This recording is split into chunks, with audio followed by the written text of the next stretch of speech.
Hello and welcome once again to Radio Split Ranch, a monthly visit with the Capital Region's great radio personalities of the past and sometimes present. I'm Warren Garling when I'm not on the radio. Please give a big round of applause to the creator of our opening theme music, singer, songwriter, and fun night out, Drew Jacobs. Now, by a fun night out, I mean you can catch Drew in concert again very soon. Saturday, September 17th, he'll be part of Bronco Brad's Dang Tootin' Good Time at Dorn Space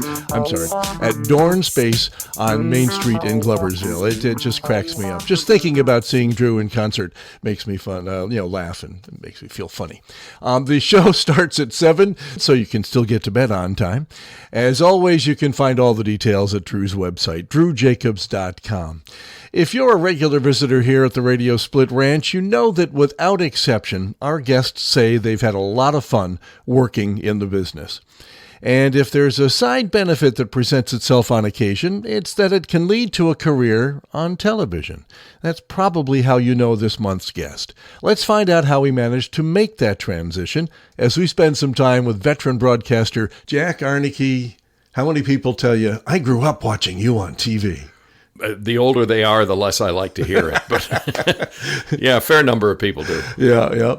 Well, you're one of the few folks we've spoken to in our first year of doing these interviews that have had some TV background as well as radio, but it did start in radio. Back then, that was kind of the norm. Yeah, And 10, 15 years before I started, the norm was start a newspaper.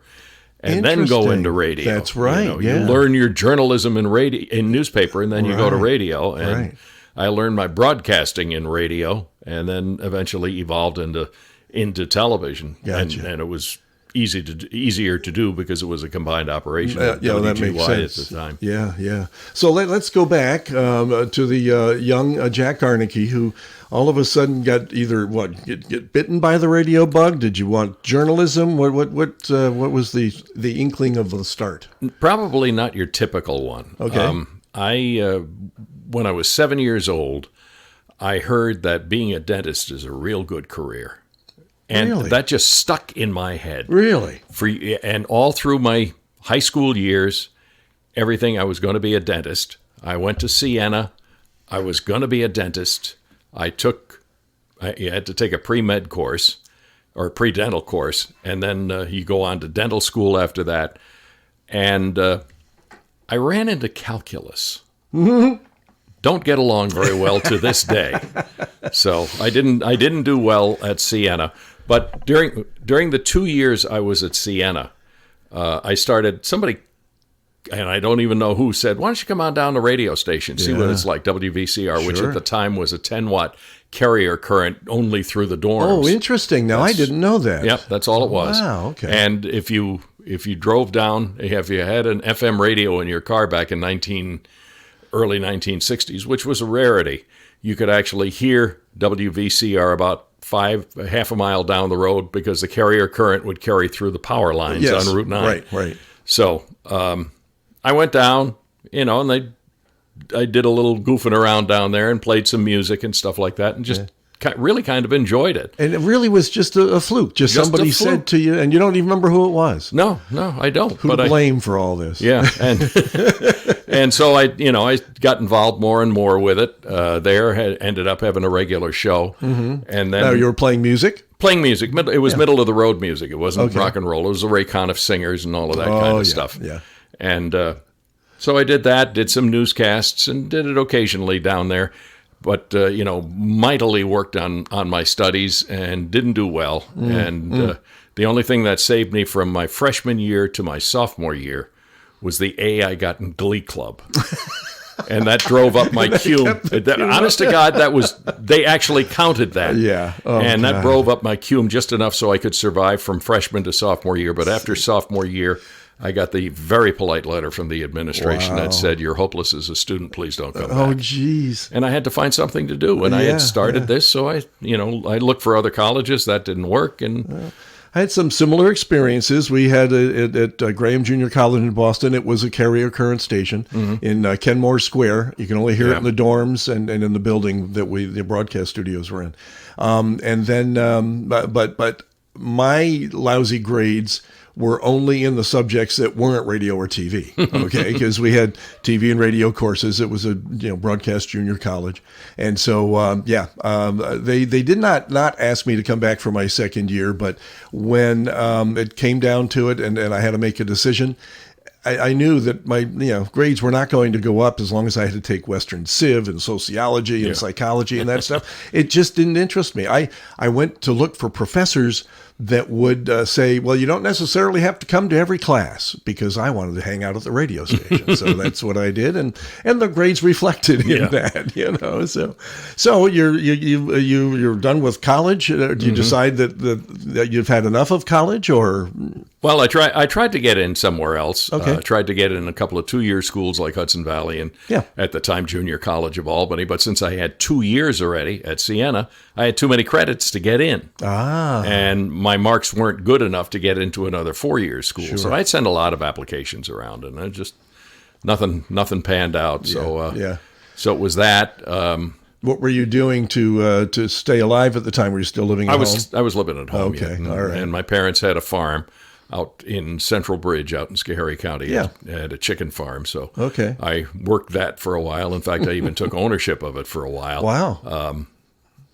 Basically because of the Vietnam War at the time. And then eventually just joined the Navy, dodged the draft by joining the Navy. Interesting. So what year was that, do you think? That was 1966, but I had already gotten a job at the time at WSNY. Okay. I got hired there in July, I think it was, 1965. Okay. The late Steve Fitz hired me, and I was did news from, like about 5 to 10, and then played music from 10 to 1, and then I turned the transmitter off and went home. Come on to my house. Come on to my house. Come to my house. And now the big question is, will I or won't I?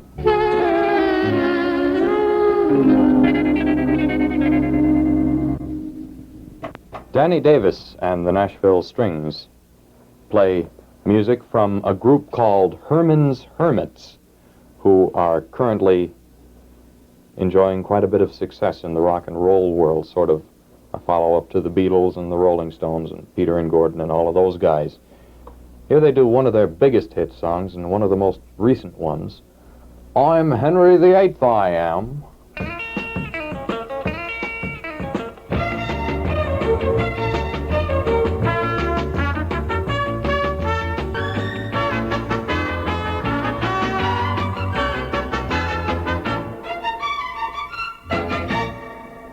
Now that you've heard the melody, some of you grown-ups might be wondering what the heck the words are like. Well, it seems the reason that Herman here calls himself Henry VIII, he assumes that his name is Henry, and Herman, the lead singer, quote singer, unquote, of the Hermits, seems to have gotten married to this widow next door, and she's been married 7 times before. Aha. Now, don't roar and say, my gosh, these crazy kids. Don't forget Mersey Dotes.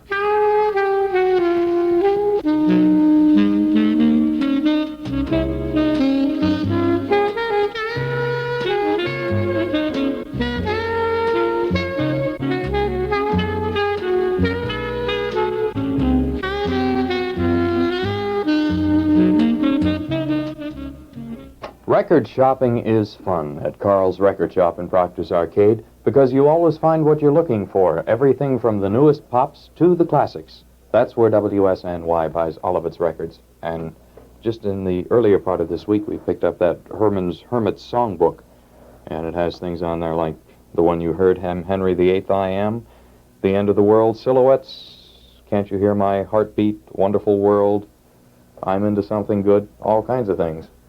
And you can also pick up this one, the Barry Sisters singing from Fiddler on the Roof.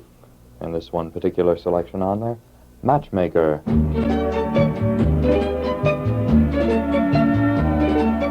Matchmaker, matchmaker, make me a match. Find me a find. Catch me a catch. Matchmaker, matchmaker, look our book and make me a perfect match. Matchmaker, matchmaker, I'll bring the veil, you bring the groom, slender and pale. Bring me a ring, for I'm longing to be the envy of all I see. For Papa, make him a scholar. For Mama, make him rich as a king.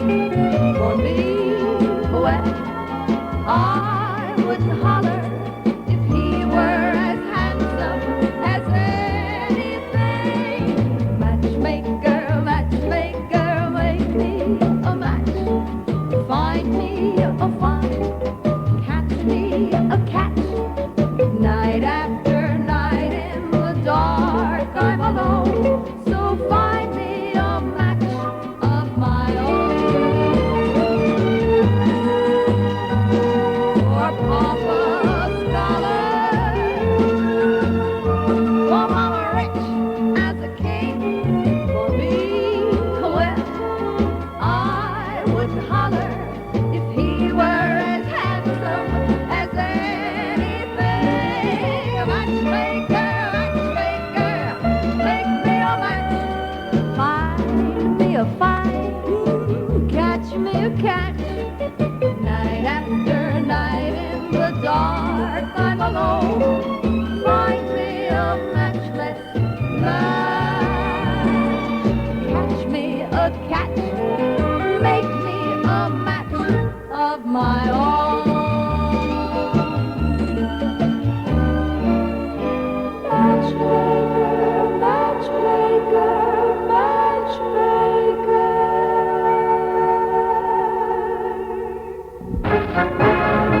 Hello, this is Martha Wright with a message for high school graduates. Go Army and let the world see you. If you can qualify, you can choose the United States Army's infantry, armor, or artillery training, plus the overseas area of your own choice, Europe or the Far East. What's more, the Army guarantees your choice in writing, and you get the guarantee before you enlist. In exciting places, on leave or on duty, Army men are on the go. So go Army and let the world see you. See your first Army recruiter today.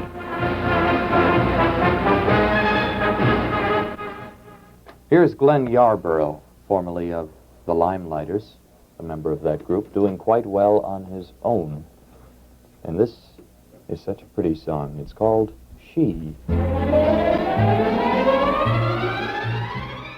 You know, an interesting experience, got my feet wet, and saw what the life was like, saw what the crappy hours were, saw how good the pay was. I mean, Steve made a point of telling me that he was going to pay me a nickel above minimum wage. Whoa. I got $1.30 an hour. A whole week's take home, 6 days a week of $52. There you go. There you go. I'm sorry, I beat you on that one. Yeah. When I joined them in 1969, same station, SNY, they had changed formats by Yeah. this time. I think my pay take home after, and this is working 7 days a week. Mm-hmm. Okay, I was working 3 to 7 Monday through Saturday, and then 6 to midnight on Sunday. Wow. I think $49 after taxes Oh, my is what I heavens. was bringing home. Oh, my heavens. You must have- I didn't even know if I didn't know if I was getting minimum wage. I didn't even care. You know, I'm living at home. I'm still in high school. So Yeah, who cared, you know? Yeah. But a nickel over minimum wage. Yeah, and he made a real point of it. That's great. You're so stuff. good, I'm paying you a nickel more than minimum wage. And what was also great about those days, don't you agree, is that you got a chance to try a little bit of everything. Oh, absolutely. Most stations had you doing more than just a jock shift. Either Yeah. you had to do some production, or some people even went out and did some sales, and others, news. Mm-hmm. And I did that at my first station after college, both news and jock. I did music. I did news. I would take an old tape recorder, and believe me, it was old, and carry it out and do a couple of interviews every once in a while. When somebody notable came to town, I remember there was the head of the General Secretary of the United Nations, or Secretary General of the United Nations, Ralph Bunche. Okay. Was in town, so I went and interviewed him. And, it was every once in a while you get a neat little opportunity like that, which for for a 19, 20-year-old is really pretty cool. Exactly, So- exactly. And what was Steve like to work with? And, and Steve was a hoot. Yeah. Steve was just one of the funny people. I I remember. never had the opportunity to meet him. I'm sorry I didn't. Oh, he was a lot of fun. And there was one time when I used to have to. They always had the newscast on the hour and the half hour, Right? except at 3:25, because the Schenectady Union Star hit the street at 3:30. Oh, be We darned. got an advance copy. So we did a newscast at 3:25 from the pages of the Schenectady Union Star, and you go through this whole, write a couple of the headlines and summarize a couple of the stories, and you always end up with, and today's smile from page 1 of the Schenectady Union Star, which was this stupid little cartoon on the front page. Sure. And I was starting to do it one day, and the line was, it was just a picture of two people, and the line was, if athletes get athlete's foot, do astronauts get mistletoe? That was the line. Okay. And in the middle of it, I go to check the clock, and the clock was through the window in the main studio, hanging on the back of the on-air board, and there was a copybook above that. Okay. And I saw the back of that, and I looked up just a little farther, and there was Steve with his rather large nose and his magnifying glasses with his eyes just very wide. And I started laughing, because it was just funny. Yeah. And I just, I'm signaling, you take it. And he goes, no. He's going to let So for about a minute and a half, I'm just sitting there trying to laugh and struggle through that line. Finally got through it. And the general manager at the time, Tom Seeley, the late Tom Seeley, called up and said to Steve, that wasn't very professional. And Steve goes, yep, it wasn't. But it was the end of that. Yeah, exactly. Now, so the newspaper did get credit for what you were reading in those 5 minutes? Everything was, this is the headline in the Schenectady Union, today's Schenectady Union Star, blah, blah, blah, blah, blah, blah, blah, blah, blah. And here's today's smile from page 1 of the Schenectady Union Star. Okay. Because when I was writing and reading news up in Saratoga, we would occasionally get a call from the editor of the Saratogian saying, tell your guys to use a few more of their words. It sounds like they're reading verbatim out of the paper. And I think maybe a couple of the news guys were, but, they'd get called on the carpet every once in a while because they weren't sponsoring it, So, but that's... Back before the internet, I mean, everything's changed so much with how news is done today. I mean, you really did have to stop at the police station and check the police reports. And obviously, the newspapers were a major part of it, and you had a wire service, obviously. Yeah, you had. We had a UPI wire, and you always had it in the back of the news studio, so you hear it clackety clicking clackety away. clack. Yep, exactly. News time,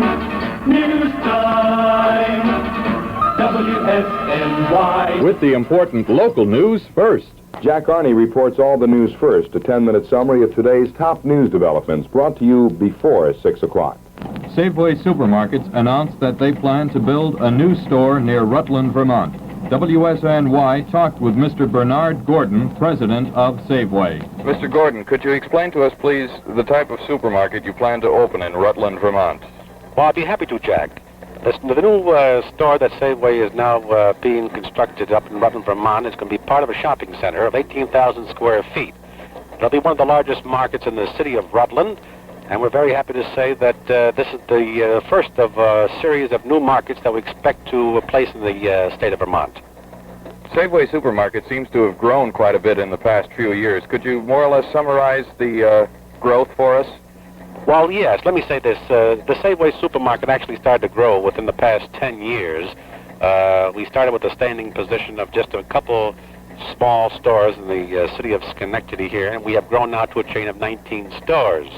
Incidentally, I may also add, Jack, that we have 2 other stores under construction. One in Amsterdam, part of a shopping center, which is called the Reed Hill Shopping Center, and the other, the 21st Market, rather, would be up there in Saratoga, which would be called the West End Shopping Center. And both of these shopping centers, Safeway, will have large markets, and we do hope that, and we know that will bring prosperity to the community. Mr. Bernard Gordon, president of Safeway. An official of the National Association for the Advancement of Colored People says Albany, Troy, and Utica will be main target areas in a drive against racial imbalance in schools. Miss June Shagaloff, the NAACP's National Education Director, says that the school systems of the three cities will be examined closely. She noted that several school boards on Long Island and in Westchester County previously accused of racial imbalance have submitted or are preparing to submit integration plans to the State Education Commissioner. So, so you're doing, a little bit of news, a little bit of disc jockey work. What led you? Where'd you go from there? I won't lead you anywhere. Well, that's okay. No, then the good old draft board came by and said you're 1A. Whoa! And so I decided to join something. Yeah. And so I ended up making an application for the Naval Reserve in Scotia. Okay. And at the time, they had, I think, a little over 200 people trying to get in, and they had room for 4. Ooh. And so they said, the chief who was down there at the time just called me up one day at work and said, "We're giving the exam tomorrow at 1 o'clock." And I said, "Geez, I'm working." And he goes, "Well, you either want to get in or you don't." Wow, so I talked to Steve, and he said, "Go on, we'll cover it." Yeah. Went down, and it ended up I was one of the 4 who got in. Don't ask me how. Wow. But then I went to boot camp, did 9 weeks in boot camp, came back, worked at WSNY because we had about a 9-month period before you get called to active duty in the reserves. Okay. And so then I got my call to active duty and went off. But in the interim, in that 9-month period, I got a call from the general manager at WOKO in Albany, which was at the time another middle-of-the-road station. Gotcha. Offered me a little more money. Asked me if I'd like to come over. Went for an interview, and I told him all about the Naval Reserve thing and my commitment. And he said, "That's okay, Good. And so I went over and worked a few months there, and then went away on active duty. Okay. And did you go overseas? Yeah, some. The best part, military life and I don't get along. Okay. I'm just not cut up for military life. It's Okay. just not for me. But I had to do my duty. I was going to do my duty, and that's it. I wasn't going to run away to Canada or anything. I was going to do my duty. So I'm assigned after you go down to the old Brooklyn Navy Yard, and then they take you down there and kind of figure out what the heck to do with you. And so then I got assigned to the USS Wasp, an aircraft carrier in Boston, based in Boston. Yeah. So I come home for a couple of days. I had a couple of days lop overtime, then go to Boston. Get to Boston late at night. I had to report on board by midnight. And I got there. The cab driver in Boston had no idea where the place was, and I didn't either. It was just the ship. Yeah. So we finally found it at about 11:30. And I report. I get out of the cab, and the thing's in dry dock. Ooh. And I report on board, and I said, "Excuse me." I said, "How long's this been in dry dock?" And he goes, 3 days. And I said, "How long's it going to be in dry dock?" And he goes, about 6-7 months. Wow. Whoa. Oh, this yeah. is okay. Yeah. So I get assigned to X Division, which is another, let's figure out what the heck to do with you. And I'm sitting there one day talking to the guy, 2-3 days later, talking to the guy who's in charge of X Division, and everybody else had sort of been scattered about the ship, and this guy comes in, this old second class comes in and says, "We need somebody to swab our deck." Oh, so I start walking the other way, and he grabs me by the shoulder and says, "Follow him." Yeah. What does it end up being? The Public Affairs Office. Whoa. There you go. Perfect. I said, "What do you guys do?" And he said, "Well, we do publications and we do news releases, and we're going to work on running a radio and TV station." I said, "I did radio and TV on the outside. Can I get assigned here?" Man. I mean, talk about serendipity. Oh, yeah. I had a military career that was pure serendipity. Yeah. So we get out of dry dock. While we're in dry dock at the time, we're calling all the TV stations and radio stations, pestering them for equipment because we wanted to build a little radio station. We had some TV equipment, cameras and stuff, but we needed some more things. So we pestered them. They made donations. I think it was WHDH in Boston donated 2 lateral arm turntables. For a while, a record would start on the inside and play out. Okay. And they had jerry-rigged them. Once that didn't continue being popular, which wasn't very long, they jerry-rigged them to play from the record from the outside in. Okay.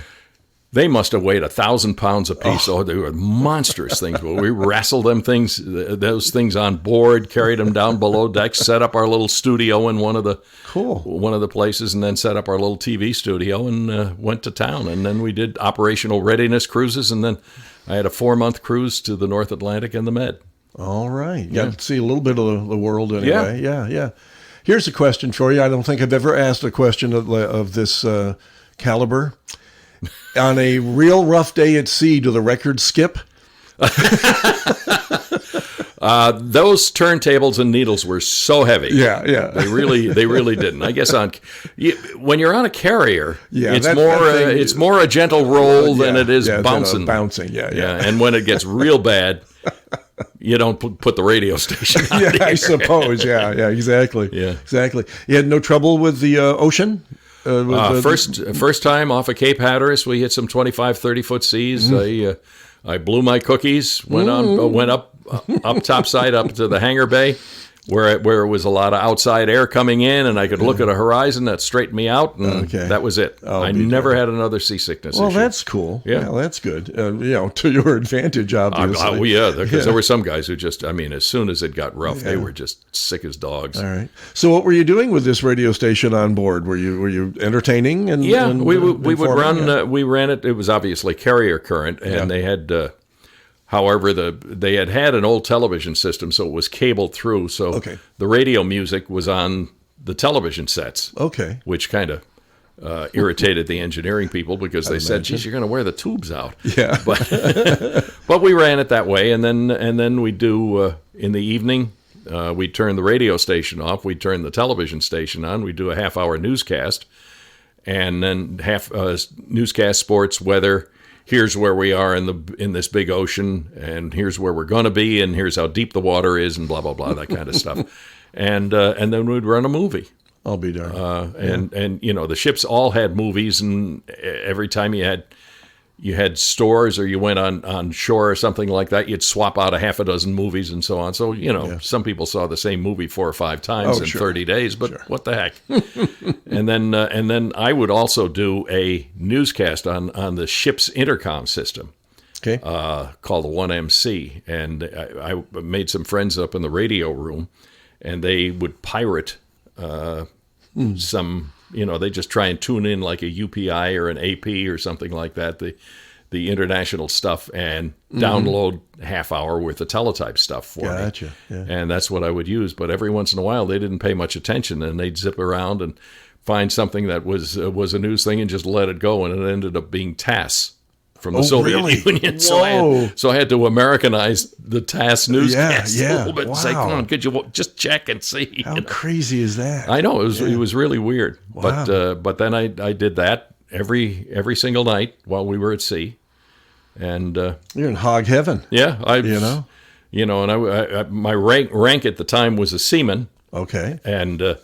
And so I was Seaman Jack to everybody on board. So it was pretty neat. It was a neat experience. Yeah. Cool.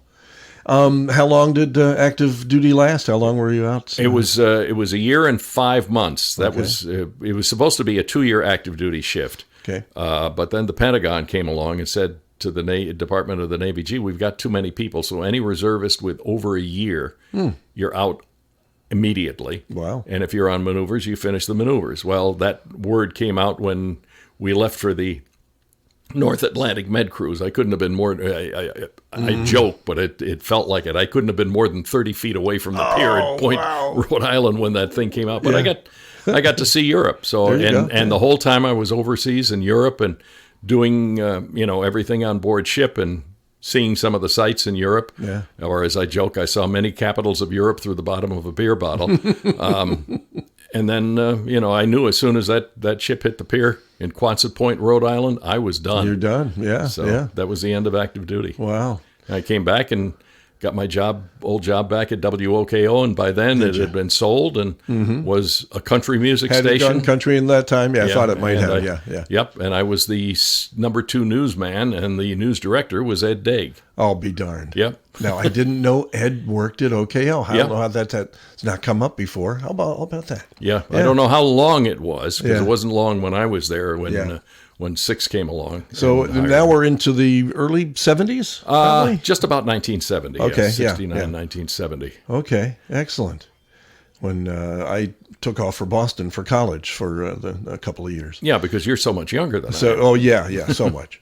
Well, so you're back at OKO. It was nice that they put you back in there. Well, which they federal they law kinda said they have had to. Okay, I thought that was part of it. Yeah. Yes. So I Obviously. did news. I basically stuck with news then. I Okay. didn't play any music, So and I did there's- commercial production stuff and Yeah. so on. Yeah. Which was nowadays you'd never do that, but That's true. Now that you mention it, yeah, because newsmen, news people, you needed to keep them as, you had to believe them, and you couldn't have them, selling Aunt Mary's flapjacks or something, crazy. and that was not, at least at OKO, wasn't that big a It deal wasn't at the that big a time, and deal, I didn't really at the time understand that line of demarcation.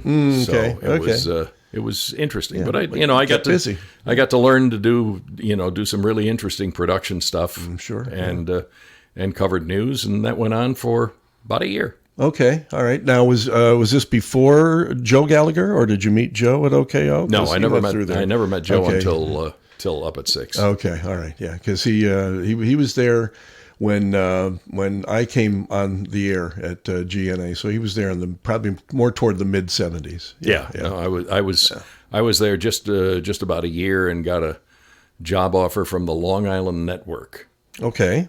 which was a network of 2 radio stations, one in Nassau County and one in Suffolk County, and covered the entire island, Okay. Long between Island, the up two to of them, up to the Queens border. Okay. Queens was foreign country at the time, but I figured, well, if I'm going to ever do radio and get into New York, I'd have to, that would be a good entree. Yeah. So this was a goal of yours, was to see if you could work into Yeah, New see York if I City? could get into a big market. Yeah. And, As most of us tried. Yeah. As we did, and so that that continued for a while, and it was a nice operation. I mean, we had 4 people permanently out on the street. Nice. Including running a couple of bureaus. We had 8 of us working inside. Wow. And the inside people would occasionally go out and do outside work too. Where were you actually based? In Merrick, Long Island. Okay. It was the station, the Nassau County station was WGBB, which is now a Spanish language station. Okay. And then there was a daytimer, 5,000 watt daytimer out in Suffolk County in Huntington. That was the other part of the network for Okay. probably about 8 or 9 months. And then the station out in Suffolk County decided they didn't want to be part of it anymore. So that kind of broke it up, and I saw, I was very new with seniority. Not Okay. that made much difference at the time, but I was new with seniority. I had gotten married to a young lady up here who came from up here, and we just decided to come back north. Oh, okay. Okay. I was wondering if maybe other stations, radio stations in the state would pick up some stories from Long Island, and maybe, you would have been heard up here, but it didn't work that way. No, it didn't work. It really Okay. didn't work that way. It was strictly Long Island. It was very, very rare that anybody in Syracuse or Rochester gave a hoot about what happened in Long Island. So I could say that. Yeah, it was just basically strictly Long Island. So I just searched for a job up here and ended up being hired as a sales guy. The worst part of my He just made entire a face, career. folks, just in case you Yeah. don't know. Yeah. That's not my thing. That and the military are not my Not thing. your thing. Okay. And it was at WDKC were the call letters. Oh, at that sure. time. Yeah, it's the old WH. It became TRYFM, HSH, and Yep. now it's PIX. Yeah. And it was the FM station for WTRY at Right, the time. right. And the guy who was the sales manager had been one of the sales guys at WOKO. So that was okay. that was your kind of the connection, connection. Yeah. So that worked out not very well. I'm just not a sales guy. And plus, I mean, the station had very, very small listenership. FM was still kind of early. FM in was new. Yeah, absolutely. and it was middle of the road. Yeah. And you could pick up a lot of that on AM, middle of the road music. Right. And so it just, the top rate, you're working on commission. If you bought one commercial for one time, for 1 minute, It was $7. $7. $7. Not quite $1 a holler, as I've heard we've had in some place. But, And if you buy more than one, it's down to $1 a holler, pretty there much. you will end up going. Yeah, exactly. So yeah. I had one account that I successfully sold in 6 months. I was getting a draw against commission, and that kind of petered out. And then the poor guy who had hired me had a massive heart attack and died. Oh, so yeah. Art Simmers, who was the general manager at TRY, yep. basically took over the operation. He said, we're no longer going to have separate sales departments. We're going to combine. So thank you very much. I'll pay you your severance. And wow. And I said, well, if something ever opens in the newsroom, I'd like to be considered. 1 week later, he called me and had an opening in the newsroom. Wow. And he still paid my severance. So I was making good money for 3 weeks. Oh, there you go. There you go. Now, before we get too far from the WDKC, my dad was a car salesman, okay? Most of his life, he sold Fords mostly. Right. He brought home a demo that had FM in it, Wow. and it was a station wagon. So it had 2 rear speakers and 2 in the front. WDKC's legal ID went from speaker to speaker.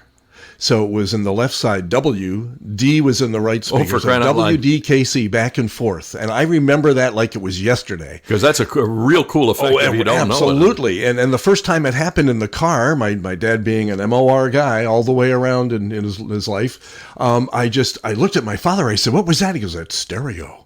You know? And it blew my mind, you know. It really did. I had never, I had not been exposed to FM much. It took a long time for it to, catch on in the 70s. I can tell you from working at a new FM station in 1973, it took a while before GNA got on the map because not only was it FM, but it was at the top of the FM dial above DKC, HSH, whatever it was by that time, and when I went on the air. And I'll bet your dad, when he was selling a car, made sure to time things out when he was doing the stereo. If he was smart. He was smart, yeah. Exactly. And I'm sure he was. Yeah. If he did it for a long time, he had because to be. back then it was probably an add-on. It probably wasn't a feature of the car. I'm sure. You had to pay extra to have the FM and especially the FM stereo. Yeah. So I had to throw that story in there because when you said DKC, that's the first thing that comes to mind. Wow. Was the legal ID. Yeah, it was pretty cool. Did you ever go to the studio up on the hill? I never did. No. No, it was up on up right by the transmitters. When you look up toward Thatcher Park when you're down here in the valley, and you see like 4 or 5 towers up there. Up on top of that. Okay. Right up there is where the studio was. Seriously. Honest to goodness. And year round? Year round. They had a refrigerator and a microwave, and always had that refrigerator stocked with frozen dinners. Yeah. And there was one bad storm, and the one guy who was the program director, whose name escapes me, was up there like for 5 days straight. Wow. Before they could get up there, and finally got up there with a snowmobile. Yeah.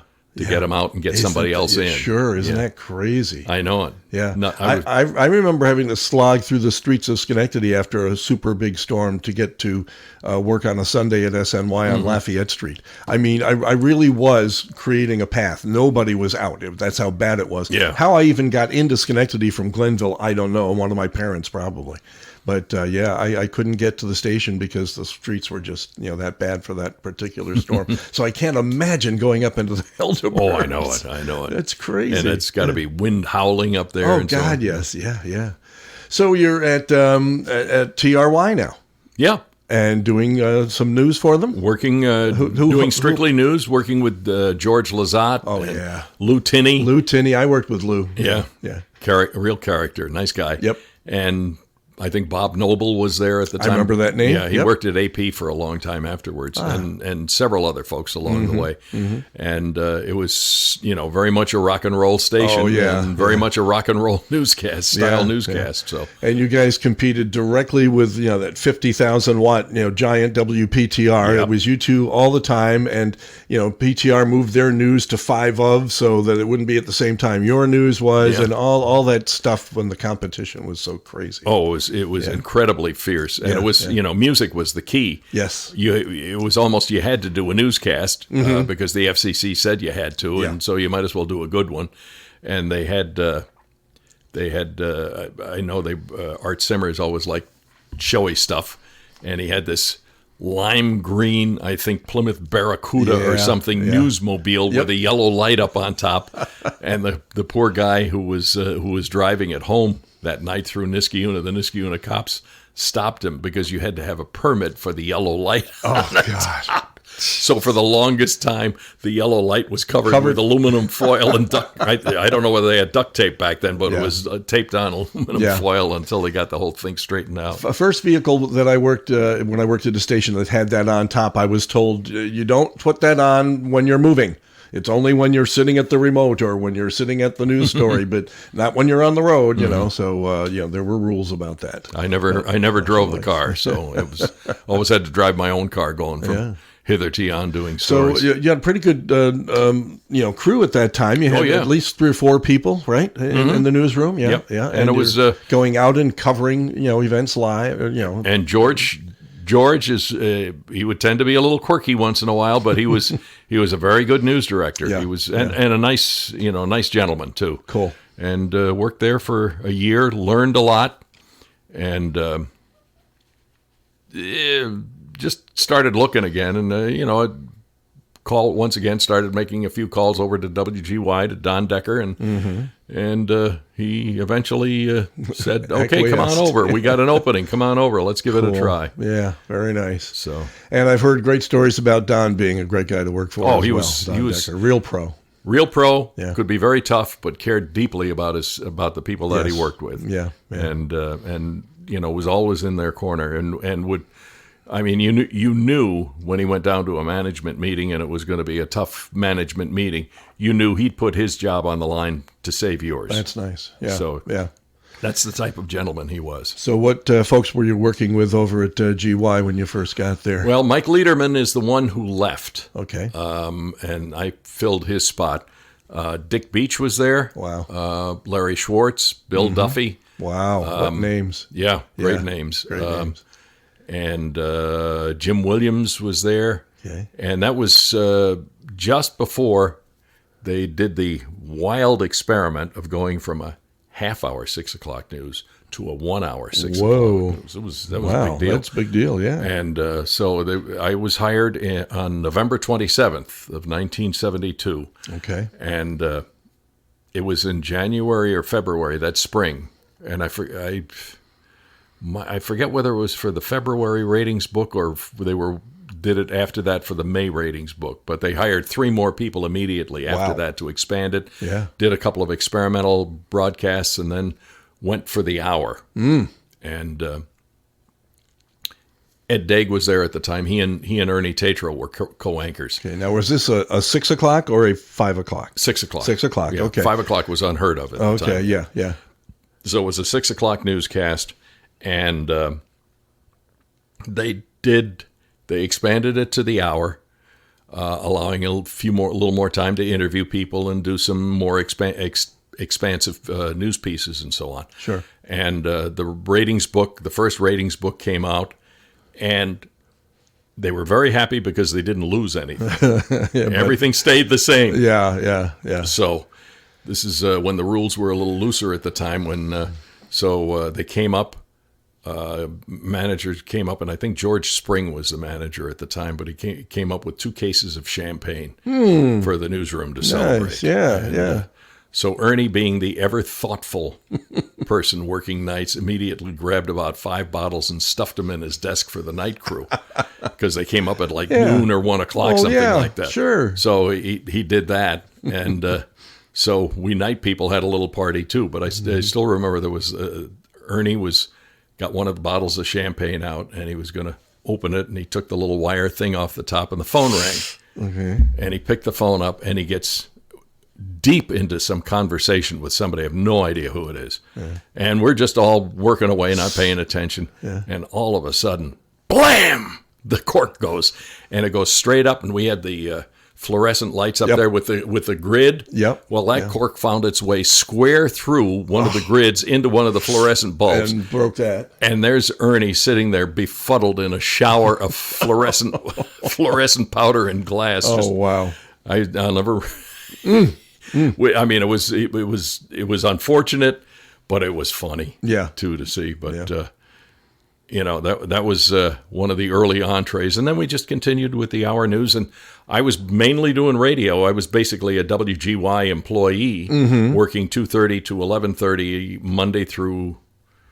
Monday, Tuesday, and Wednesday, Thursday and Friday off, in at 5 a.m. on Saturday and 5:30 a.m. Sunday. Okay. So one of the glorious shifts for when you're working radio. Oh, yeah. And I always loved it when our weekends were on like Tuesdays and Wednesdays. I worked some stations like that. Oh, yeah. You always have a bunch of those. Yeah. So they, I just did mainly radio, but every once in a while I had a little television opportunity because it was all a combined newsroom at the time. Gotcha. And so it just worked out very well, and that continued that way until actually it was going to break up in 1981. They were going to sell. GE was going to sell. Okay. And they had a deal with Cox Communications. Okay. And with a local group that the then general manager, Jim Delmonico, had put together with, Gotcha. And I forget what the name of it was, but it was the four managers basically putting some money in and making a purchase offer for the station. And they had it, and everything was lined up and ready to go. On the day of the closing, it took about 18 months back then for the FCC to get final approval. Sure. It was just a slow process. Yeah. Well, in that 18 months, the value of the GE cable property had increased so much that basically the radio station and the television station to whoever were going to be sold to would have basically been freebies. I'll be darned. And so GE said, we want some more money. Yeah. And they said, no, sales off. Fell through. Wow. I was going to be the news director at WGY. We had bought equipment, had set up everything. I had literally started walking down the hall when the sale hit the skids. So everything went back to normal. Combined newsroom, did a little bit of both. Crazy. This is I'm going to tell you one of the goofiest things. Okay. Everything went back to normal. 83, finally they sell the place. Okay. So I'm getting ready. I get my box of stuff, and I'm getting ready to go down the hall to be the work for WGY. And they said, where are you going? I said, down to radio. And they said, no, you're on the television budget. I said, what? Wow. Totally unbeknownst to us, during those 2 years, I would work, I was working mornings with Dick Beach. Okay. Dick was very punctual. If you start at 5, you're in at 5. Not 4:59, not 5:01, you're in at 5. If you're off at 1, you're off at 1. Goodbye. Okay. I didn't mind working a little overtime. I was trying to save money, put a kid through college, Sure. So I didn't mind working a little overtime. The radio manager called up and said, I'm paying all this overtime to Jack, and it's all for television stories. She says to Don. Ooh. Don says, well, let's switch the names. There you go. Just like I end up being, and I actually offered at that time. I said, well, let's switch back. And they said, you can't. It's too late now. Wow. You're on the television budget along with the desks and the garbage cans, is the way I usually put it. Yeah. And I had to kind of, invent a television self because I had done so little. So it just kind of worked out. Isn't that crazy? Yeah. Yeah. It was really, I look back sometimes and my whole life has just been serendipity. Well, it's the same with me. And I said to somebody once, well, I've been lucky. And immediately the person says, yeah, but you have to be in the right place with the right education, with the right experience, with the right talent to have that luck hit. And it changed my whole idea about what I had learned along the way and where I'd come from and where I was going to. But if you would, looking back at it now, if you had told me early on that life would have taken this course, I said, you're nuts. Yeah, I know. I would have. You're crazy. Yeah, I'd have been sitting in a chair looking in somebody's molar and trying to drill it out, saying, "Yeah, this is exactly what I planned." Yeah, be sure you tell my wife on the way out that that you were going to be a dentist. She was a dental assistant for many years. Yep, worked for Bill Powers downtown Albany for, she was a 2-person office for a lot of years, and she worked for a few others along the way, but yeah. So, the dental assistant, or the dentist that winds up on TV news. Now, were you just a general street reporter when I was started? to begin with, I was to begin with, and then Don Decker came along, and he said, I'd kind of like to start a business segment. Yep. And he said, I called the person who we used to use a fair amount, Walter Marvin, who worked at Merrill Lynch, Pierce, Fenner, and Smith at the time. Okay. And he was always very willing to do a television interview. Loved the exposure, and I'm sure it helped his business too. But he was always willing to do some analysis, be it on radio or on television. Nice. And my father, the chicken farmer, he was always looking for angles too as an independent business person. Sure. And he had started watching commodities. Okay. Corn prices, oat prices, wheat prices, stuff like that. And had made a deal with the feed mill down in Central Bridge that when he thought the price of, say, corn was at a low, he would buy a train car full of corn. Okay. But take delivery as he needed it. Sure, and he had it bought at that point, was buying stuff in bulk. We had our own feed mixer that he had purchased somewhere, used and installed in the barn. And so he got involved with commodities. So through that, I got to understand markets What a little they were bit. about, yeah. And he invested in a few stocks here and there and so on and so forth. So I just kind of learned stuff from that. And then he eventually got out of the chicken business and was just trading. Day trader is what they call them now. And so Don had called Walter and said, I want to try and do a business report. You got any suggestion of what we can do? And Walter said, why don't you talk to Jack? He seems to know what the hell he's talking about. So he talked to me, and I said, yeah, I'll give it a shot. What the heck? I said, when do you want to start? And he said, let's do it. Start next week.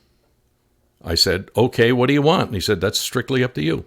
Just had to be business oriented. Yeah. So I called Walter, and we worked out a little style. Don had just invested in an Apple computer. Okay. So he said, I don't care what you do, but I think you ought to include GE stock because we got a lot of GE shareholders. There you go. And I want you to include Apple because I got that. So did that. I did some basic, a lot of the national business news and a little stock thing, and did 2-3 minutes on TV, and it was nightly. It was five days every a week? single night, which ensured me a Monday through Friday job. Yes, and so did that, and then kind of grew that into seeing what's going on locally. That kind of evolved into, all right, what kind of technology do we have in this business? And really, the very first tech story that I ever did, I had talked to the person who was the head of the Center for Economic Growth at the time. I had kind of developed a little bit of a relationship there, and would pick their brain for some stories. And I said, how many software companies? I said, software seems to be growing around here. How many software companies do we have? And he said, I'll get back to you. And he counted them down from the people who were members of the organization and people who knew people and so on. And he said, we have 175. Whoa. Wow. And this is now, 85, 86. Something. Really that early? Yeah. 85 or 86? And they were, most of them were garage and dorm operations. But, But very small, but they were there. They were legitimate companies or LLCs. Sure, yeah. And so I did a man on the street. I said, how many software companies? Because people knew about MapInfo at the time, and a couple of others that were big. And they said, how many? So I did a man on the street. I said, how many software companies do we have? And it was, 5, 8, 12, I think was the highest number I got. Wow. And put that all together in a piece, and then, boom, ended up with saying, there are 175 around here. Yeah. People working in software, and this tech stuff might be something. It might be something it might be something to on. it. Yeah. So I started keeping an eye on it. Isn't that wild? So it evolved from business into tech as well. Yeah, business and technology is what I ended up being mainly known for. And no matter what I did, if I started anchoring, or when I started doing I was the first anchor of the early news. But I wanted to keep the business thing in case something failed, and I knew that business thing would kind of keep me afloat. So even though I was getting in to do a newscast from 6:30 to 7 in the morning, and that was my first anchoring job back in 1988. Cool. I still kept that business franchise, and I kept it all the way through. Now, you're not going to remember this, but we actually met around that time, because I left radio in 1986 and went into marketing. At a local CPA firm named Marvin and Company. You probably know them or remember them anyway. Yeah, I sure do. Yeah. And yeah, again, you're not going to remember this, but after I was there for a while, I was their first marketing director. Okay, so I went from 17 years of being an air personality and program director, and radio was in my blood, to all of a sudden having to change that to how do I get people to notice Marvin and Company. Yeah. One of the things I did was I sent out to all the media in the area a list of our partners and what expertise they had. And at one point, it must have paid off. I got a call from you, and I'm pretty sure you came over and spoke to somebody in management, one of our partners, if you will, and about something that had to do with either taxes or something a CPA would be able to help you with. Right. And so that's the first time we actually crossed paths, and then until I had lunch with you a few years ago, never again. Yeah, we never really did, other than that instance, and I don't remember. I do remember doing something at Marvin. I don't, but I didn't know you at all. Yeah, no, it was probably again you were on the phone with me probably for 5 minutes just to set it up, and I may have been there to say this is so and so, and then go to it, and then I disappeared. I was supposed to be unseen, but helping to build the business, and I was there for 5 years, from '86 to the end of '90. Yeah. Wow. Yeah. Now we also should have crossed paths, but I know we didn't. I did work from '92, starting in 1992. I worked Saturday mornings on WGY FM, which was oldies at the time. Right. And you were downstairs there somewhere. We were in the same building for a short time, and then they moved us into the sales offices next door or something. I forget where we wound up going. But anyway, you were working on TV on Belltown Road, and I was upstairs in the old, it was an old production TV, I think it was an old TV control room that was upstairs. They turned into the FM studio. Okay, yeah. So I remember that studio, and then the building next door, which is now the law firm, Higgins, Robertson, Sopranowitz, which incidentally is closing after 185 years, which I just found out. But they moved everything over into that building. Gotcha. Got all the radio out of 1400 Balltown Road. Well, when the we probably crossed at the coffee machine. We may have. Yeah. We may have. Yeah. But other than that, no. It was just I was just thrilled when we started seeing you at the lunch that we hold.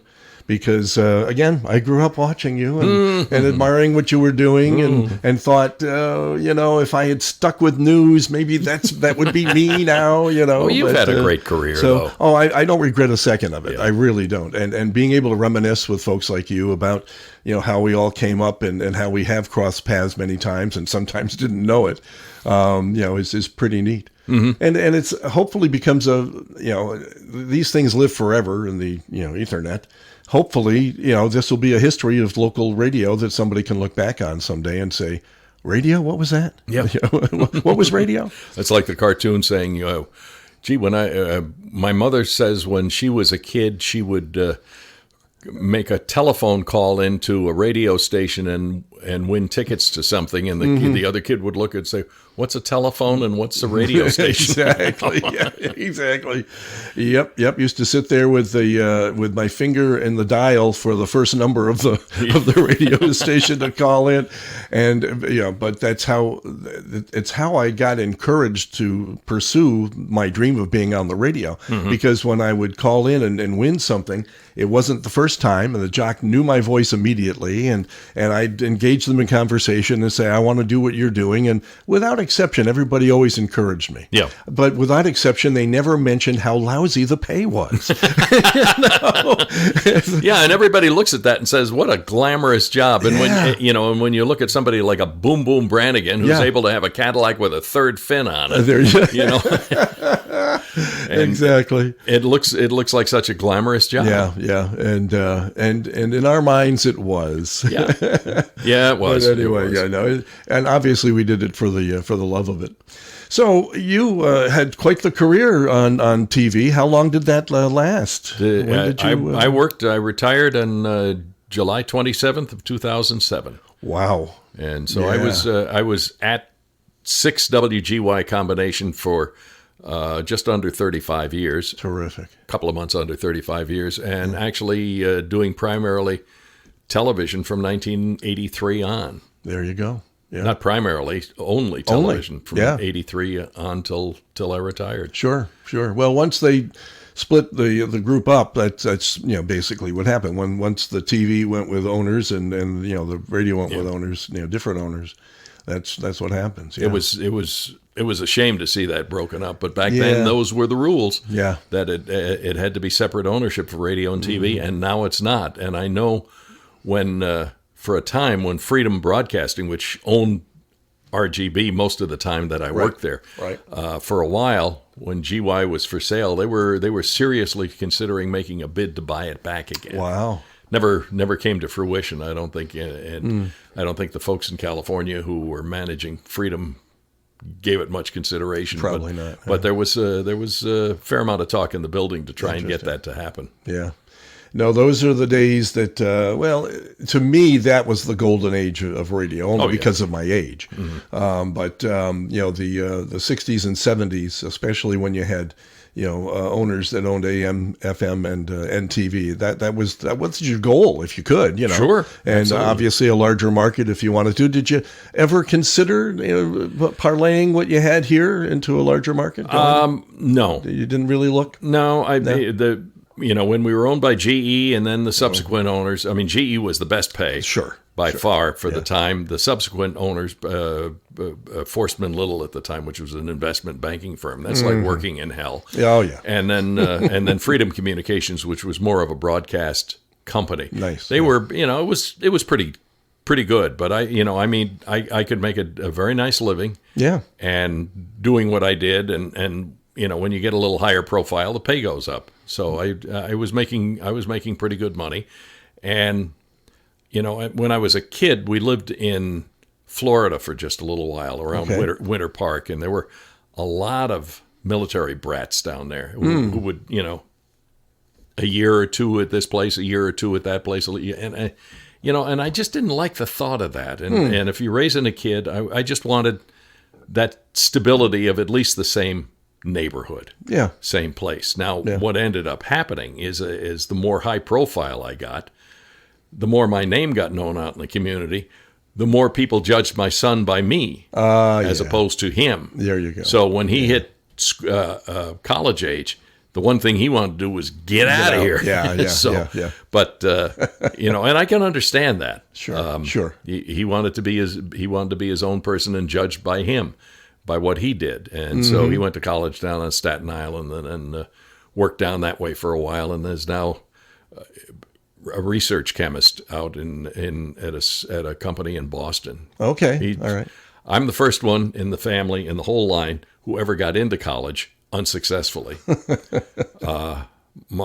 His mother took a couple of college courses, but that was it. Mm-hmm. And he ends up with a PhD. Whoa, nice. So it was. You did something right. Well, actually, we always figured we're kind of pass through for very smart grandparents who didn't have a chance, because of wars in Europe and all of that other stuff. That's true. That's true. Yeah. So, but somewhere along the line, he got the brain genes, and he's doing very well and very happy, and I'm very pleased for him. Even though I don't have my grandkids around the corner, they're 3 hours away, but I see him as much as possible without being a pest. Saw your post taking them to the ball game the other day. Yeah, out at the Joe. Yeah, that's neat when that can happen. Yeah, yeah. Those are just neat, very special moments. Oh, absolutely. Yeah. And I had always said throughout my entire career that if it came a choice between job or family, job goes immediately. So that's just the way I looked at it, and that's why I never really had the real draw to try and move out to a bigger market or something like that. My first question would be, is this right for the family? Yeah. And I always felt staying here was better for him. Yeah, it took me a bad marriage to figure that out. Okay, because I obviously both of us made some mistakes. I had a starter wife, as I now call her, but only for 3 years. But I was so intent on the radio career and where it could take me, or where I could go with it, right? And that didn't work out.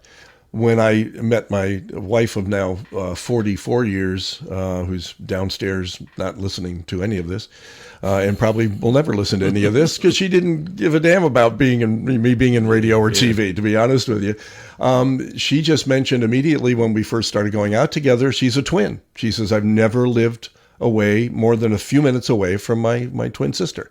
So just so you know, if you're thinking of taking your radio career to bigger and better places, I'm an Albany girl and will die an Albany girl. And I realized that was so much more important than any career in radio. So when I did find myself looking for work in 86, that's why I didn't concentrate exclusively on radio and TV.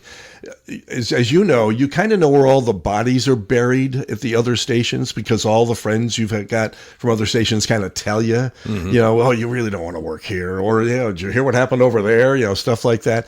And I knew all those stories and I said, you know, maybe there's something else. She actually said it to me.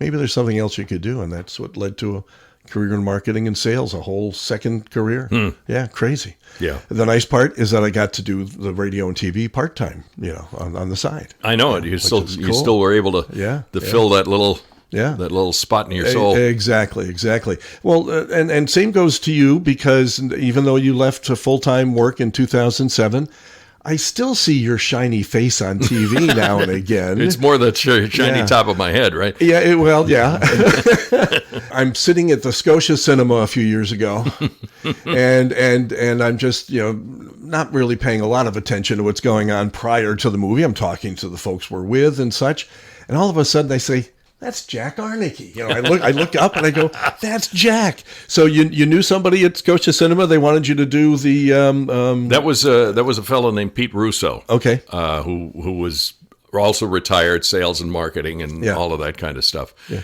And he and his wife went to a movie a number of years ago at the Scotia Cinema, and before the movie started, there was nothing going on. Oh. So he approached the owner and he said, how about we do a little history of Scotia and Glenville and try and get some commercials in there. You make a little money, I make a little money. And there you go. And he approached me and he said, you want to voice these? And I said, sure. What the heck? So it's probably pays a little less than what I ordinarily charge for voiceovers and narrations, but it's fun. Mm-hmm. And you're still doing some stuff. And you had to eventually connect with dentistry. So when you told me you were thinking of being a dentist, I'm thinking, wait a minute, do I talk about the latest thing I've seen him doing? I don't want to skip the 45 years in here, you know? So how, again... That was just a marketing person called up and said, we'd like you to do this. And it was a half-hour infomercial. Right. And I guess at the time there were a ton of dentists doing half-hour infomercials. Gotcha. And they would actually hire this firm with this announcer out in, you know, East Overshoe someplace, and they would go fly out, do the interview, and then boom, you know, send it back, and then they do the infomercial. So I ended up doing a half-hour infomercial, and then they cuts little snippets out and uses those for 30 and 30-second and 1-minute spots. And it works. Kind of keeps your mug there. They don't have residuals in this market, which is a shame. Yeah, that's true.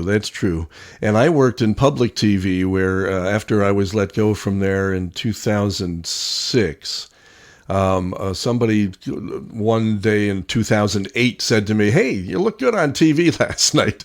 They were showing something that had aired 2 years before with the membership breaks in, and I was doing a membership break for the evening. And of course I didn't get any extra pay for that.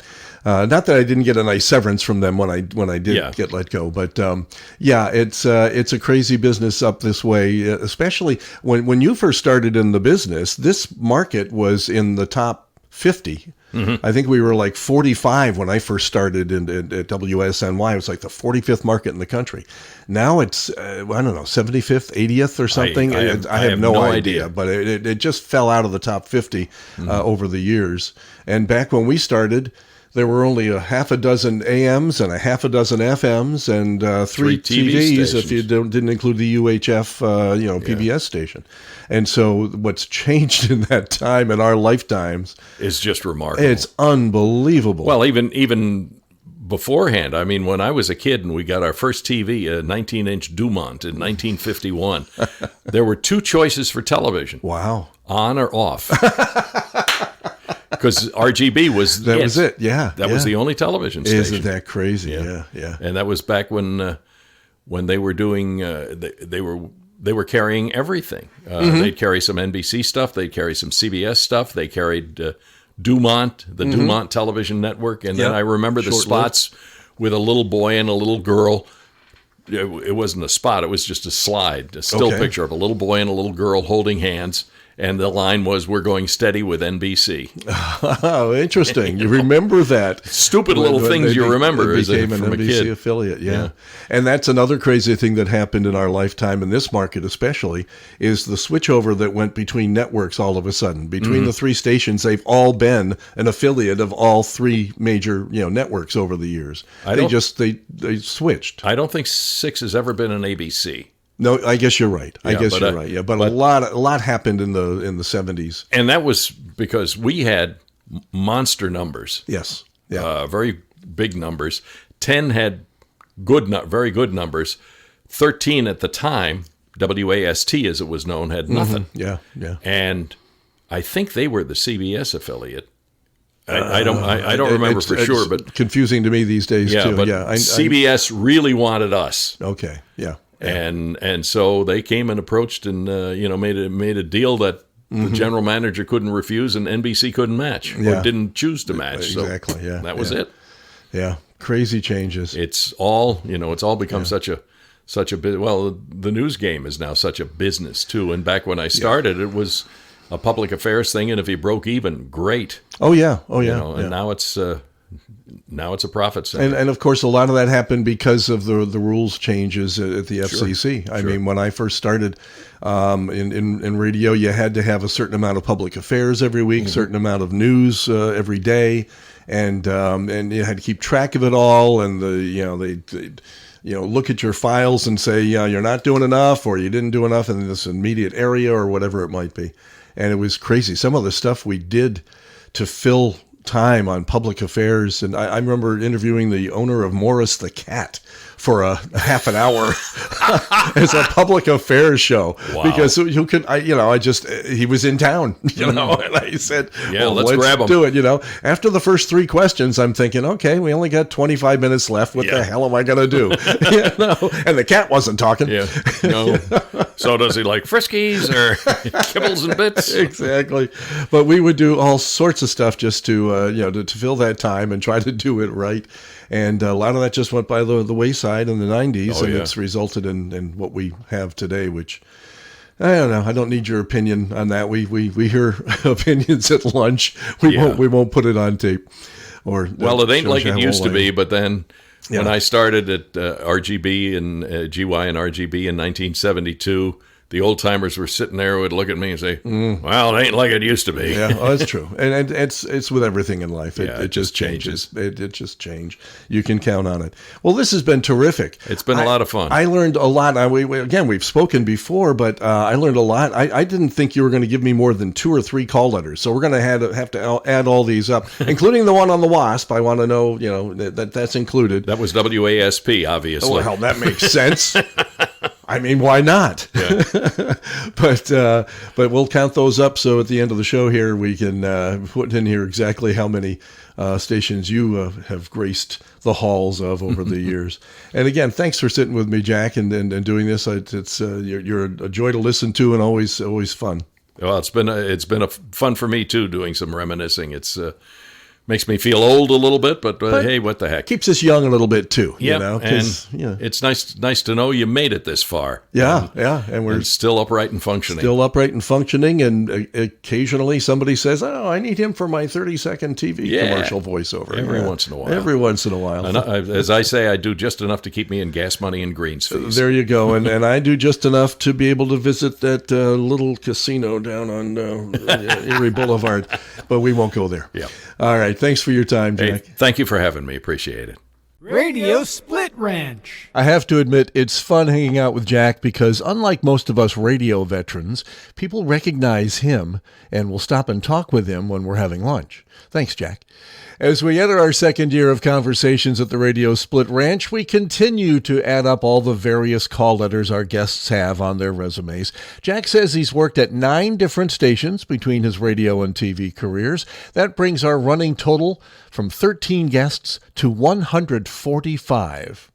As always, to end our visit this month, I've braved the spiders and cobwebs of the basement to find another great radio air check of fun that I've had on the radio as Chris Warren. Travel back in time with me to July 1st, 1989, when I was doing Saturday mornings on the great 98 WTRY back when it was on AM.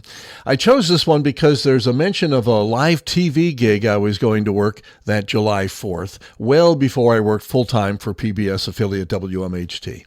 Enjoy, and join us again next month as we continue to document the history of broadcasting in the Great Northeast.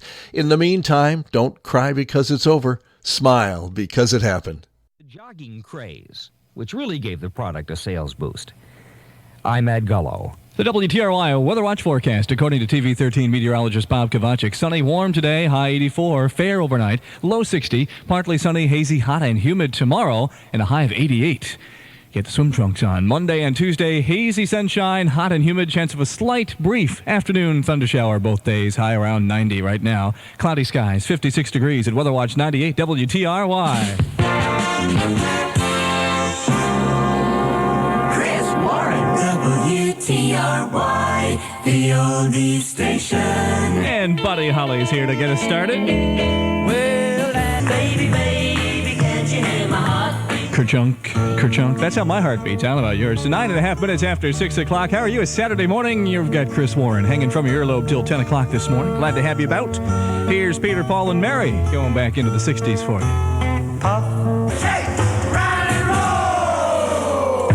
You'll find super oldies 24 hours a day on 98 WTRY, the oldies station, 6:15, a Saturday morning with Chris, 56 degrees and cloudiness now as we head toward 84. The oldies station, 98 WTRY, 6:18, a Saturday morning. Glad to have you along. We're just playing the hits of yesterday. Here's Tommy James from 1971, his biggest hit, Dragging the Line, on the oldies station, 98 WTRY. The original oldie station, 98 WTRY. I feel that way some Saturday mornings, too. Dragging a Line, Tommy James and the, Tommy James on his own, I should say. Shondells weren't with him on that one. 20.5 after 6 o'clock, Saturday morning with Chris. And, cloudy outside right now, but they say a sunny and warm day expected, high around 84. We've got Bob Kovacic's full weather forecast coming up in just a little bit. Don't go away. Also have at 98 WTRY, the Fender Oldies Club at the Turf, inviting you to our first annual summertime swimsuit competition and party. Be more fun if it was wintertime, I'm sure. It happens Friday night, July 7th. That's next Friday night with a live on-the-air WTRY Oldies party at 8 o'clock.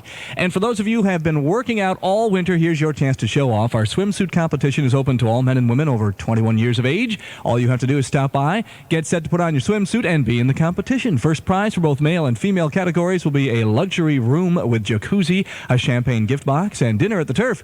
And there's going to be runner-up prizes, too. So put on that swimsuit and be at Fender's Friday night, 7th. That's this coming Friday. Our live broadcast begins at 8, and the swimsuit competition starts at 11 p.m. at Fender's Oldies Club at the Holiday Inn Turf, Wolf Road, from the Oldie Station, 98 WTRY. Standing nut in the pink and blue container. Hey, that's what I come into. The WTRY Weather Watch forecast, according to TV 13 meteorologist Bob Kovacic. I'm glad I got the pool open. We have some cloudy skies now, starting out Saturday a little darker than we expected. 56 degrees at Weather Watch 98 WTRY. The Oldie Station, WTRY.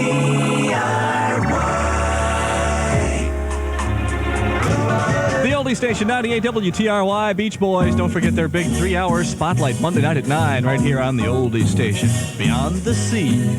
Somewhere by myself. The The original oldie station, 98 WTRY, the great song stylist of the 60s. That's the late Bobby Darin, Beyond the Sea, one of 9 top 10 hits he had from the late 50s into the late 60s, actually. He was a good decade of music there, and a lot of good hits, too. 25, now shy of 7 o'clock. It's a Saturday morning, and you've got Chris. We're hanging from your earlobe till 10 o'clock this morning. Glad to have you here at the beginning of your long holiday weekend. Hope you've got Monday off. I don't myself. I'll be working. In fact, I'm going to be working Tuesday, too. Something to look forward to if you want to make some funny faces at your TV screen. Yours truly co-hosting the big July 4th parade from Pittsfield, Massachusetts. Will be live on Channel 17 locally. That's PBS, WMHT. So check that out. We'll have some fun there. And that's one of the biggest July 4th parades in the country, probably the world when you stop and think about it, since we're the only ones that celebrate the 4th of July. Anyway, we are going to have some fun. 106 units in this parade starting at 10 o'clock on Tuesday morning, July 4th. So if you're hanging around, waiting to get in the pool, that sort of thing, we hope you'll tune us in. We'll have some fun. All right, good deal. Saturday morning with Chris. Other things going on this weekend, July 4th weekend, of course, right here at 98 WTRY. We mentioned the Beach Boys Spotlight. That's Monday night at 9. Tuesday, the 4th of July at 6, we present Born in the USA, The Roots. That's 4 hours of early rock era hits. And after that at 10 o'clock on... that's July 4th evening. Yes, a summertime oldie special starting at 10. We hope you'll have a fun and safe 4th of July weekend with all of us here at 98 WTRY, the original oldie station. If you can attend... The Capital District's hit oldies are on 98 WTRY, the oldie station. 15 shy of 7 o'clock. There's the sunshine. Clouds are scatting away as we head toward a sunny, warm high of 84 today, according to Bob Kovacik. His full forecast coming up after Elvis. 7. The oldie station, 98 WTRY. 1969 was the year for Kentucky Rain. Elvis, 11 and a half before 7 o'clock on a Saturday morning with Chris, just standing here scratching my 20,000 mosquito bites. Have you tried to stay outside after 7 o'clock at night? It's ridiculous. I haven't itched this much since I met that good-looking blonde in 10th grade history class. I'm serious. I mean, and they are big. I don't let my kids go out after 7 o'clock. I'm afraid they're going to carry them away. I mean... Route 7, Pownell, Vermont. So WTRY Weather Watch forecast. I can't do it as fast as he can. I'm sorry. According to TV 13 meteorologist Bob Kovacik. Some clouds, some sun, 58 degrees at Weather Watch 98 WTRY. Station you grew up with. The oldie station. 98 Petula Clark, I Know a Place. Roy Orbison right here from 1963. Well, I got a woman mean as she can be. Service of WTRY for the Capital District. Chris Warren. WTRY, the oldie station. Good morning, 7:07 a time. Naturally enough, Chris is on the radio. Looking back to 1968, the United States, Britain, the Soviet Union, and 58 other nations signed the Nuclear Non-Proliferation Treaty, which is big words for use your head, dummy. Here are the toys. Station, 98 WTRY. You didn't have to be so nice. You could have taken lessons from the Supreme Court. 12 minutes after 7 o'clock, a Saturday morning, some sunshine sneaking through the clouds, and we are expecting a high around 84 today. And we'll have Bob Kovacik's weekend weather forecast for the holiday coming up again in a few minutes. Also got this hour, Little Anthony and the Imperials, the Everly Brothers, the Yardbirds, Freddie Cannon, and coming up next, Dave Clark 5 at 98 WTRY, where later on this hour, you should be listening. Your cue will be coming up to call in and win yourself a copy of the Cruisin' Series, a history of rock and roll radio on LP, and your chance to be a winner this holiday weekend is coming up in just a few minutes. So be listening for the sound, and we'll tell you what call to be, and you could be a winner at 98 WTRY. If you can attend... I love you. Mike Smith and the Dave Clark 5, 1964, because 17 minutes after 7 o'clock at 98 WTRY, where memories are made 24 hours a day. Here are the Kalin Twins. When? Station 98 WTRY. Hurts so bad.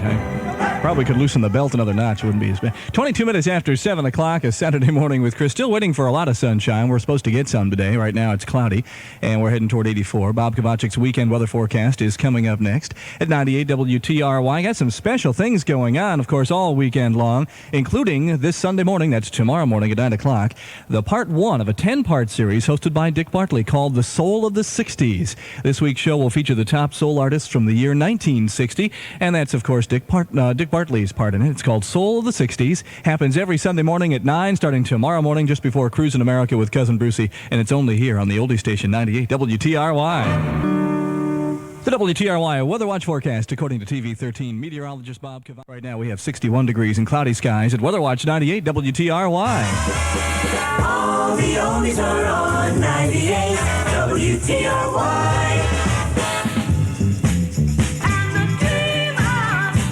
The oldie station, 98 WTRY. 2 away from Lou Tinny News at 7:30, 7:28 right now, of course. With the Gentrys, we're going to keep on dancing together. For the Capital District. Lou, every once in a while, you don't get a chance to look back in history since you're doing the latest in news, you know, the very, very recent history. Sometimes I look back to the War of 1812. Do you? Okay, and feature something on your newscast? Good. Well, I'm looking back right now on this date in history in 1943. This is something that affects every person listening at this moment, unless you're really rich. Pay-as-you-go income tax withholding began for American wage and salary earners on this date in 1943, which resulted in the anemic-looking paychecks that we've all come to know and love. The LD station, 98 WTRY, with Reverend Al Sharpton's theme song. He's so fine. That's what he told me. 21 and a half before 7 o'clock. It is a Saturday morning at 98 WTRY, where the ninth caller right now is going to win a copy of the Cruisin' series, A History of Rock and Roll Radio on LP, that's long play record, courtesy of Increase Records. That's the ninth caller right now, 476 WTRY. Dial carefully, don't wake up the disc jockey, and good luck as we listen to the Flamingos. Bye-bye, love. Everly Brothers at 98 WTRY, the radio station for oldies, news, and weather. Set your radio for 98 WTRY, and it's good that you do, because then you can get on the radio. 98 WTRY. Hi, what's your first name? Paula. And Paula, where are you calling from? Albany. And Paula, do you know what's just happened? You are caller number 9. Oh, great. Hey, congratulations. You're the ninth caller, and you've just won a copy of the Cruisin' series, A History of Rock and Roll Radio on LP. Sound like fun? Yes. You can have some good parties with that. I have to get some more information from you, so hang on just a second, Paula, and we hope you're going to have a great 4th of July weekend. Are you planning some big parties this weekend? Oh, just one big one. Just one big one that's going to last all weekend long, right?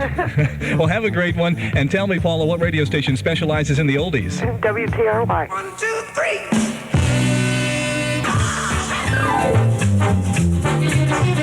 WTRY makes the week go fast, makes the weekend last and last. Great 98.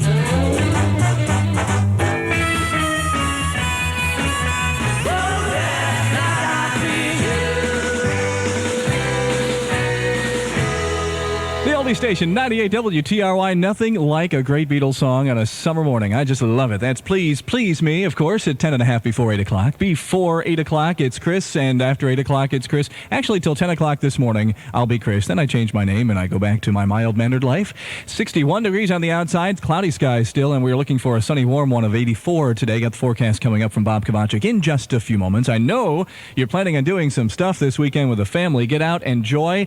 So much going on. We hope you'll come on down and join us. 98 WTRY, Tuesday, July 4th. Lots of fun and festivities at the Empire State Plaza. That begins at 3 o'clock. There'll be entertainment, live music, clowns, and that's not the WTRY personalities. And a spectacular fireworks display, of course, that evening at 9:15. We're going to be there throughout. We hope you'll come celebrate with 98 WTRY, your favorite oldie station.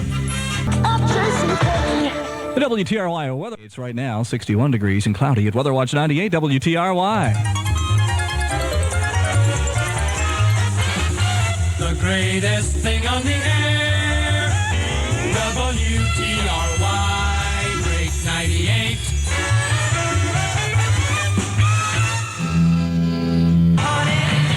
Freddie Boom Boom Cannon on the oldie station, 98 WTRY, with his Tallahassee Lassie. Well, he's not Mr. Tambourine Man, but he does a heck of a newscast, and he's next. Lou Tinny News, 2 from now. Here are the birds to get us there. For the Capital District. Chris Warren, WTRY, the oldie station. Good morning and a happy holiday weekend to you. 7 minutes after 8 o'clock. I'm Chris Warren, standing here in my bathing suit, just waiting for the sunshine and the temperatures to rise. It's going to get hotter now with the 4 tops. I can't help myself. With Wintertime, 1966, the second of two #1 songs that the Monkees debuted with. I'm a believer. How are you on this Saturday? Are you believing? Are you believing the sun's going to come out? It's starting to happen already. Clouds will drift away. We'll get up to 84 today, according to Bob Kovacic. He has the full weekend weather forecast for you. Actually, I have his forecast for you coming up in another few minutes. Hang in there. 61 now on the outside. Coming up this hour, some great stuff. Simon and Garfunkel, Sam Cooke, got some Beatles music to throw in, and we'll try to squeeze in some Freddie and the Dreamers, too. Freddie would appreciate that. At 98 WTRY, where every week we've got an oldies party for you. Join John Gabriel this Wednesday night from 8 till 11 at our WTRY Fender Bender Oldies Party. You'll have all your favorite dance and oldies, of course, 50s, 60s, and early 70s stuff. Plus, you can stop by and take a chance at winning dinner for two at the Turf House Grill. It's a date, so don't be late. I wish I'd written that for our own WTRY Fender Bender Oldies Party, Wednesday night, 8 to 11. Fender's Oldies Club, that's inside the Holiday Inn Turf on Wolf Road in Colony. I picked up the flyers. Nobody plays more oldies than 98 WTRY. When she kissed me, Dion on the oldie station, 98 WTRY, Lovers Who Wonder. Naughty, naughty. 20 and a half minutes after 8 o'clock. 8:20 and a half, and some sunshine starting up now. 84 we're headed for today. Full Bob Kovacic weather forecast is coming up next. If you're looking for some things to do, I know what's going to happen. Now, July 4th, you're thinking you're going to get an early start on the day, right? You're going to get out there and then, reserve your picnic table somewhere. Well, you're probably just going to hang around the house and have a good time there, because that's even safer and more fun. And if you're going to be doing that, watch for yours truly, who will not be doing that. No, yours truly is going over to Pittsfield, Massachusetts, and we'll be on live from 10 till noon on Tuesday, July 4th, for the big parade over there. It's one of the biggest July 4th parades in the country, and so we're going to broadcast it live, and it should be fun on Channel 17 WMHT. We hope you'll be watching for it.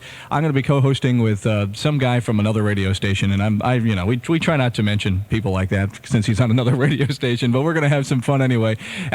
Don Weeks or something is his name. Ladies and gentlemen, Mary Kitchen, simply perfect hash from Hormel. Oh, excuse me, the WTRY, that's what I guess it is what it says there. When you listen very carefully, you don't step on other people's words. The WTRY weather, now some sunshine, some clouds, 65 degrees at Weather Watch 98. 98 WTRY.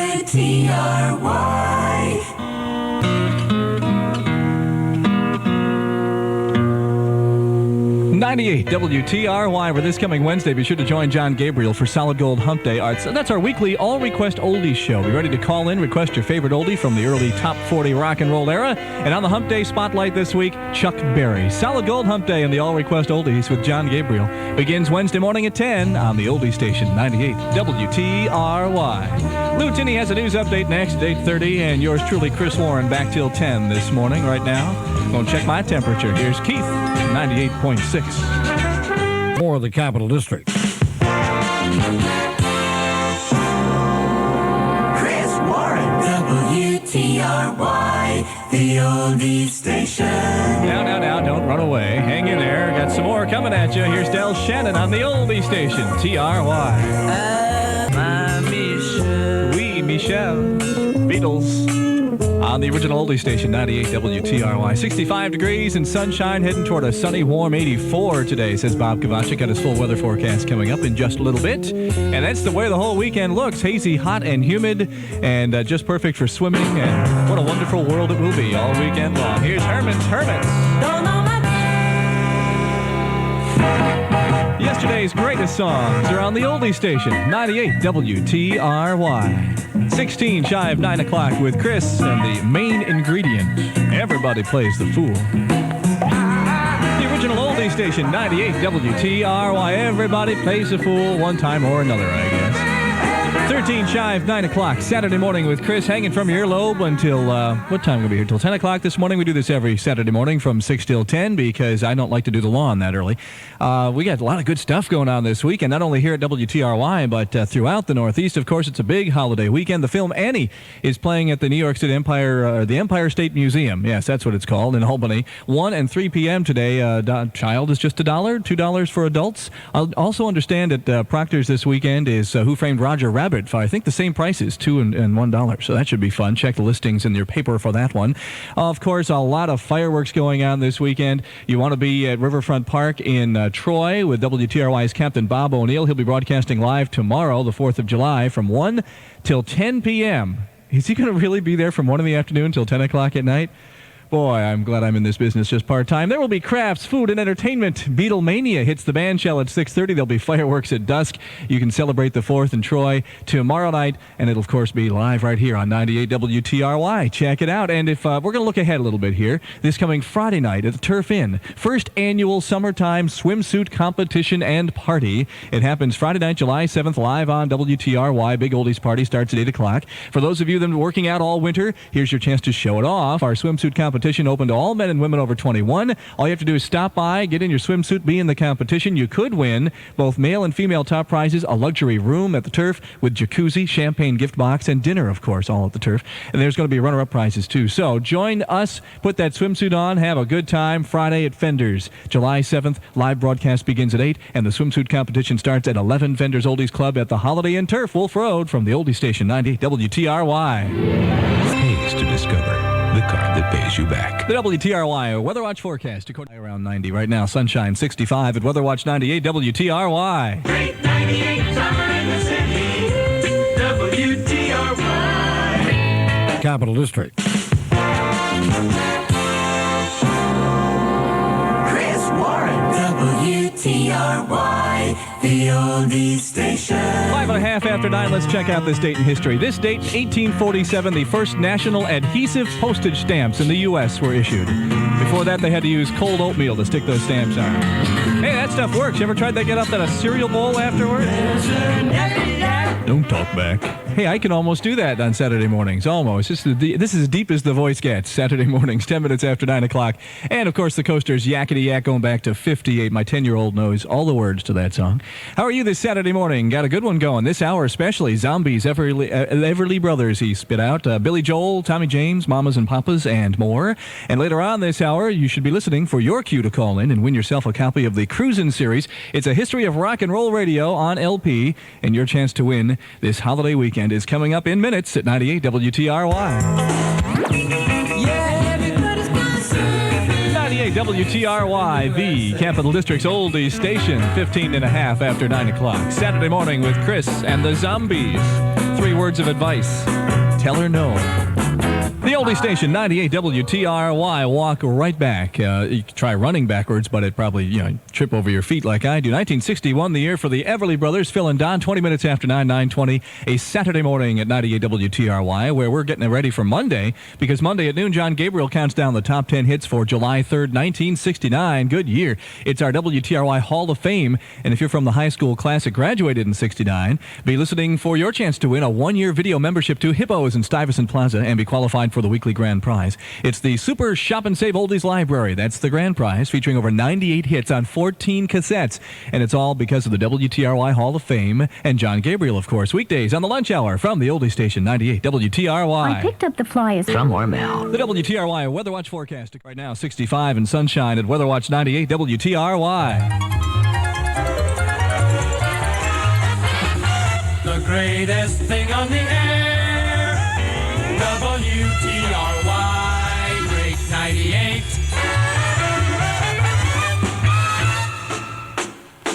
Service of WTRY for the Capital District. Chris Warren, WTRY, the Oldie Station. Good morning, 9:35. Another 25 minutes of Chris hanging from your earlobe till 10 o'clock this morning. Nice and sunny outside. I go out and open up the car windows, or I'll be able to stand it when I have to leave here at 10. And, of course, Mike Edwards coming in a little after 10 o'clock this morning. Mike tried something new last night. Actually slept before his show.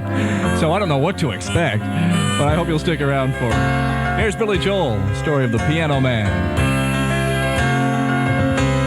The original Oldie Station, 98 WTRY. 1970, what year was that? 74? Okay. Piano Man, Billy Joel.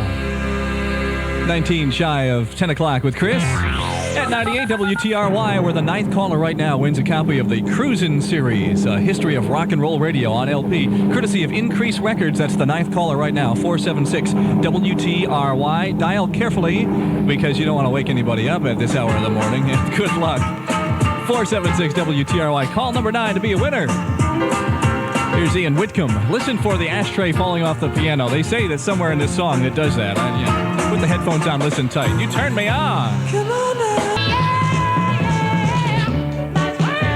The oldie station with the best of the 50s, 60s, and 70s on 98 WTRY. And let's go to the telephone. What you say? WTRY. Hi. Hi, what's your first name? Nancy. And Nancy, where are you calling from? Rensselaer. How's everything in Rensselaer this morning? Just fine. Well, that's good. You're call number 9, Nancy. Oh, good. How about that? Great. You've just won yourself a copy of the Cruisin' Series, A History of Rock and Roll Radio on album, and I know you're going to enjoy that. You got plans for this July 4th weekend, Nance? Not many. Not many. No. Okay. Well, enjoy it, whatever you do, and hang on the phone a second. Got to get some more information from you. What radio station, Nancy, plays your special oldies? WTRY. Kiss me. Station 98 WTRY. Good one from the Casinos, 1967. Then you can tell me goodbye. 10 and a half before 10 o'clock with Chris. Got a good one coming. Yes, a weekend that you're going to enjoy. Going out on the patio. Is that where we're going, Mr. Mike? Here in just a few minutes. You have to get up now and talk into the microphone. Last time too. Yes. Yeah, we're going to the patio in a little while. All right, sounds good. Good. You can remind everybody that they have down here right now. I don't know what they're expecting this early in the morning. Brunch you can get some brunch. You can get some sunshine up there too. It's going to be fun. It's a beautiful day. Yeah, good for them. Gabrielle and Roxanne have the swimsuits on. I love it. I love this theater of the mind. I really do. Anyway, have a good time doing that. And, of course, if you get a chance on Tuesday morning from 10 till noon, yours truly will be on Channel 17 co-hosting, I should say, the parade from Pittsfield, Massachusetts. I guess we're going to be on in different parts of the country at different times and all that good stuff. Going to be up on the satellite. But I'll be with my feet firmly planted on the ground over in Pittsfield, Mass. If hey, say hi if you see you over there. If not, take a chance and tune us in, and maybe I won't break your TV set. Hello, friends. It's just $10.99 a gallon. The WTRY Weather Watch forecast. Right now, 67 and sunny at Weather Watch 98 WTRY. It's the right place for gold. We specialize in oldies, WTRY. The oldie station 98 WTRY. Say have a happy and safe holiday weekend, okay? Enjoy yourself, but don't drink and drive. And yeah, just use your head and have a good time. And we'll catch you back here next Saturday morning, bright and early at 6 o'clock. I don't need you here in bits and pieces. Now I want you here all in one piece. Lou Tinney has news next. Mike's up on the patio after that. Have a good one.